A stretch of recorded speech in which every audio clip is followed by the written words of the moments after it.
Alright, this was a dogfight as expected, so it was an even game through 3, and the contrast in playstyle between both teams really showed early because the Celts were putting them up from deep.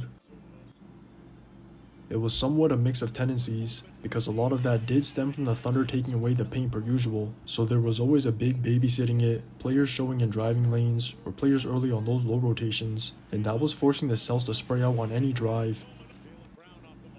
But all they needed was one to open up the floodgates, so once Al went the first, it was raining trays the entire first half, and I don't even think the Thunder were playing bad defense at all, because they were consistently giving multiple efforts into scrambles, or more importantly, trusting their game plan.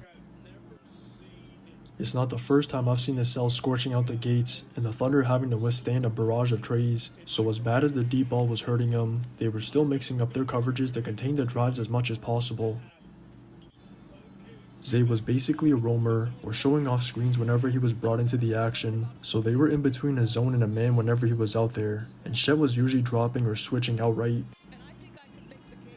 But it didn't matter what their coverages were against Tatum, because he was consistently making the right reads, and he was the only source of paint pressure for the Celts once their deep ball ran dry in the third.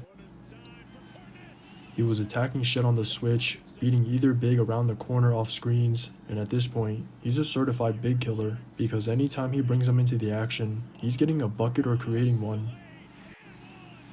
But between him having his way, and the O-boards they kept securing for open trays, all they really did was compensate for Brown's atrocious night, because he couldn't get going at all.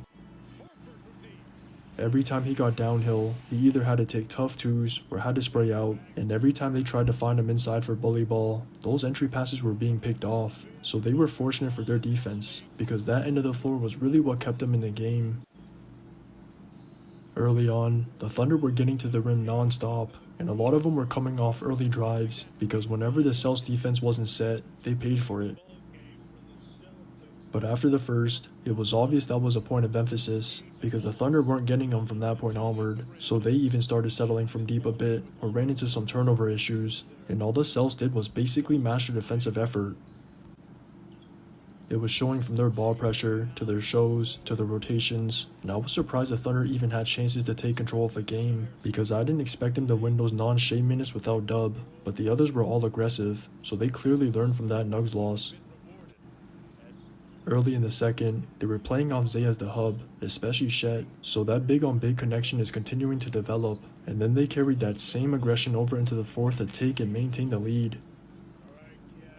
It was the same even with Shea out there, because every time he saw two or had his angles shaded, they were all shot ready or getting downhill, and if it wasn't a bucket, it was a whistle. But the Celts still had their chances to win, and their issue was the deep ball, because once again, that live or die mentality proved to be a double-edged sword. As good as the looks were, they just never got anything easy throughout the night, so it's hard for those to continue falling the way they were early on without a rhythm, and at some point, they need to figure this out, because it's a reoccurring theme. Just watch the tape.